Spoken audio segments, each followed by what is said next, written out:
Hello friends, अब हमें आप अनअकैडमी पर ही फॉलो कर सकते हैं। करना ये है, आपको जाना है गूगल प्ले स्टोर पे, वहाँ से डाउनलोड करना है अनअकैडमी लर्निंग ऐप, जैसा कि आपकी स्लाइड में देख पा रहे होंगे। अब जैसे ही इस ऐप को डाउनलोड करेंगे, वहाँ पे जाके आपको हमको फॉलो करना है। फॉलो करने के बाद आप हमारे वीडियोस जो कि हम वहाँ पे रेगुलरली प्रोवाइड करते रहते हैं, चाहे आप एयरफोर्स की तैयारी कर रहे हो या नेवी की कर रहे हो, या आप एक्स ग्रुप हो या वाई ग्रुप हो, या एनडी की प्रिपरेशन कर रहे हो, या सीडीएस की या एएफ कैट की, वहाँ पे हम सारे वीडियोस आपको मैथ से रिलेटेड प्रोवाइड करते हैं। और बहुत सारे वीडियोस ऑलरेडी वहाँ पे हम प्रोवाइड कर चुके हैं। तो अगर आपने अभी तक हमें वहाँ पे फॉलो नहीं किया है तो फॉलो कर सकते हैं, जैसे कि permutation, combination, set theory, conic section, trigonometry, binomial theorem, integration, ये सारे वीडियोस वहाँ पे हम लोग लेकर आ रहे हैं। तो आप अगर अभी तक ज्वाइन नहीं किया है तो आप वहाँ पे जाकर ज्वाइन कर सकते हैं और बताएं वीडियोस आपको कैसे लग रहे हैं। Thank you. हेलो फ्रेंड्स, मेरा नाम है अंकित। जैसा कि आपको पता है कि हम लोग यहाँ पे क्वेश्चन डिस्कस कर रहे थे जो कि एनडीए एग्ज़ाम में पूछे गए हैं, और फिर से कुछ 5 क्वेश्चन हम लेकर आए हैं। इनको फिर से आज हम लोग डिस्कस करेंगे, और ऑलरेडी 5 क्वेश्चन के पहले भी हम लोगों ने डिस्कस किए हैं। चलिए इनको भी देख लेते हैं। तो देखिए, सबसे पहला क्वेश्चन लिखा हुआ है कि इफ़ 10 यानी क्वेश्चन नंबर 6, क्योंकि 5 क्वेश्चन जैसा कि अपने बताया हमने देख चुके हैं यहाँ पे। चलिए स्टार्ट करते हैं नीचे से। क्वेश्चन नंबर 10 लिखा हुआ है, what is the value of tan 75 plus cot 75। तो देखिए, एक तरीका ये है कि आप इनकी वैल्यूज़ अगर लर्न हो तो बहुत अच्छी चीज़ है, क्योंकि अगर आपको आपने पढ़ा होगा बिल्कुल, tan 15 is equal to cot 75 होता है। मतलब जो tan 15 का मान होता है वही cot 75 का मान होता है। और इसकी वैल्यू होती है आपकी कितनी, इसकी वैल्यू आपकी होगी, क्योंकि tan 15 पूछा गया 2 माइनस √3, ठीक है। अगर आप बात करें tan 75 की, तो ये वैल्यू उसी की होगी जो cot 15 की होगी। इसकी वैल्यू आपकी होगी 2 प्लस √3, ठीक है। तो आपको देखिए क्या करना है, tan 75 मतलब 2 प्लस √3 और cot 75 यानी कि 2 माइनस √3, दोनों को ऐड करना है। तो जब ऐड करेंगे तो √3 कैंसिल हो जाएगा, आंसर आ जाएगा 4, ऑप्शन नंबर बी। इस क्वेश्चन का आंसर ऑप्शन नंबर बी बिल्कुल करेक्ट आंसर हो जाएगा। ओके, चलिए आगे बढ़ते हैं और अगले क्वेश्चन की तरफ चलते हैं, ठीक है। चलिए इसके बाद देखिए क्वेश्चन नंबर 9। क्वेश्चन नंबर 9 में बोला गया है कि what is the value of sin inverse 4/5 plus sec inverse 5/4 minus π/2।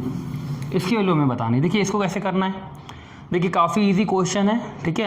अगर आप इसके बारे में नहीं जानते हैं और ये सारी चीज़ें नहीं पढ़ी है आपने तो फिर आपके लिए टफ होगा, लेकिन बहुत आसान क्वेश्चन है ये।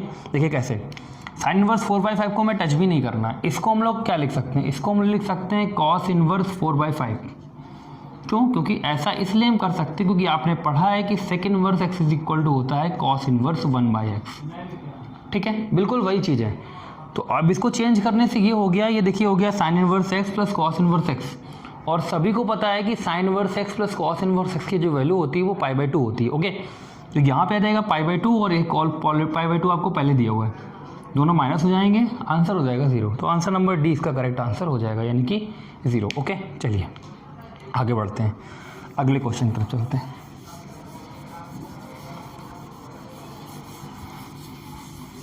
इसके बाद देखिए क्वेश्चन नंबर 8 लिखा हुआ है कि sin alpha plus cos alpha is equal to p, then what is cos square two alpha, मतलब cos स्क्वायर टू अल्फा की वैल्यू बतानी। देखिए कैसे, एक तरीका ये है कि आप यहाँ से इसकी वैल्यू फाइंड आउट करें, ठीक है, स्क्वायर करें, कहीं ना कहीं ये बनाएं, या फिर आप ये कर सकते हैं कि इसमें वैल्यू रख लेते हैं, ठीक है। हम ले लेते हैं यहाँ पे अल्फा की वैल्यू 45, ऐसे ही 45 रखेंगे। sin 45 आपका 1/√2, cos 45 1/√2, तो 1/√2 आपका हो जाएगा 2/√2, यानी कि जो p की वैल्यू आपको यहाँ से मिलेगी वो मिलेगी √2। अब हम लोग क्या करेंगे, हमें 45 उठा के यहाँ पे रखते हैं, जैसे 45 रखेंगे ये 90 हो जाएगा, और 90 होने का मतलब है cos 90 की वैल्यू हो गई 0। तो जिस ऑप्शन में हमको p इज इक्वल टू √2 रखने पर 0 मिलेगा वो करेक्ट होगा, ठीक है। तो ये आंसर नहीं हो सकता, क्योंकि यहाँ पे हमें 2 मिलेगा, यहाँ पे हमें 1 मिलेगा, ये भी गलत है।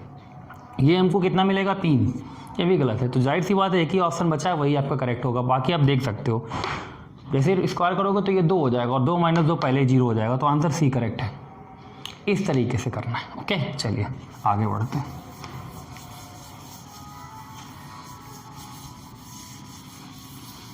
लिखा हुआ है what is the equation of the straight line which perpendicular to the line perpendicular to y is equal to x and passes होता 3,2, यानी कि y is equal to x कोई एक लाइन है, ठीक है, जो आपकी परपेंडिकुलर है कोई दूसरी एक लाइन के, जिसकी इक्वेशन आपको फाइंड आउट करनी है, एंड पासेस थ्रू 3,2। मतलब आपसे ये बोला गया है कि अगर आपको इस इक्वेशन को, इसकी लाइन मतलब इस इक्वेशन को सेटिस्फाई, मतलब इस इक्वेशन को फाइंड आउट करना है, और ये एक कोई दूसरी लाइन है जिसकी इक्वेशन आपको दी गई है y is equal to x, इसके परपेंडिकुलर है, ठीक है, और ये जो लाइन है वो 3,2 से पास हो रही है। तो आप देखिए पहली चीज़ तो आप इसके परपेंडिकुलर इक्वेशन निकाल सकते हैं, क्योंकि इसको इस इक्वेशन को हम ये लिख सकते हैं x minus y is equal to 0। इसको हम क्या लिख सकते हैं, x minus y is equal to 0। आपने ये पढ़ रखा है कि किसी भी लाइन के परपेंडिकुलर इक्वेशन निकालने के लिए इनके कांस्टेंट को आपस में बदल दिया जाता है। इसका कांस्टेंट है -1 और इसका कांस्टेंट है 1। इनको आपस में चेंज करेंगे तो इसकी इक्वेशन आ जाएगी x प्लस वाई, और जो कांस्टेंट होता है उसकी जगह आप लैम्डा रख देते हैं। अब क्योंकि ये लाइन 3,2 से पास हो रही है तो 3,2 रखेंगे, तो ये 3 + 2 is equal to lambda. Lambda की वैल्यू हो जाएगी 5, ये उठा के आप यहाँ रख देंगे, तो इक्वेशन आ जाएगी x plus y is equal to 5। ये इस क्वेश्चन का करेक्ट आंसर होगा और ये ऑप्शन नंबर बी में दिया है। ओके, तो यही आंसर इसका करेक्ट है। चलिए अब बढ़ते हैं क्वेश्चन नंबर 6 की तरफ और उसको देखते हैं।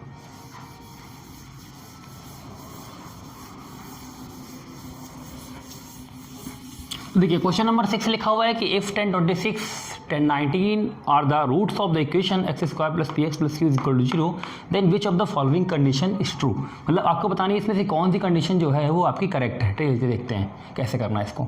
सबसे पहली चीज़ तो आपको दो रूट्स दिए गए हैं 10, 26 और 10, 19।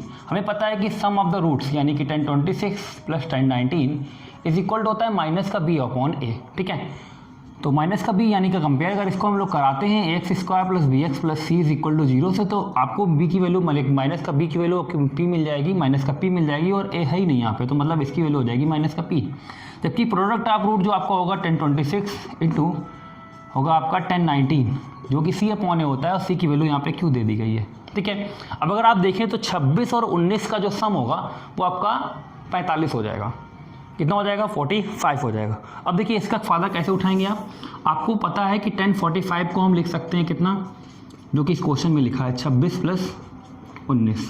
ठीक है, और इसको हम और क्या लिख सकते हैं 1026 + 10, 19 divide by 1 minus 1026 into 10, 19। Okay, इसकी वैल्यू आपकी 1 हो गई, इसकी वैल्यू आपको -p दी गई है, और ये हो गई 1 - q। ठीक है, एलसीएम ले लेंगे तो यहाँ आ जाएगा 1 - q is equal to -p। आपको देखिए यहाँ पे p - q करके कुछ आ रहा, तो इसको इधर ले आते हैं, या इसको उधर ले जाते हैं, तो 1 इज इक्वल टू आ जाएगा q - p। तो q - p is equal to 1, option number B. तो ऑप्शन बी इस क्वेश्चन का करेक्ट आंसर हो जाएगा।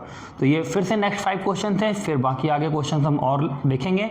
हाँ, आपको ये बता दें कि अगर अभी आपने मैं अनअकैडमी पर फॉलो नहीं किया तो अनअकैडमी पर फॉलो करें, और इसके साथ साथ अगर इस चैनल को सब्सक्राइब नहीं किया है सब्सक्राइब करें, लाइक करें और शेयर करें। Thank you.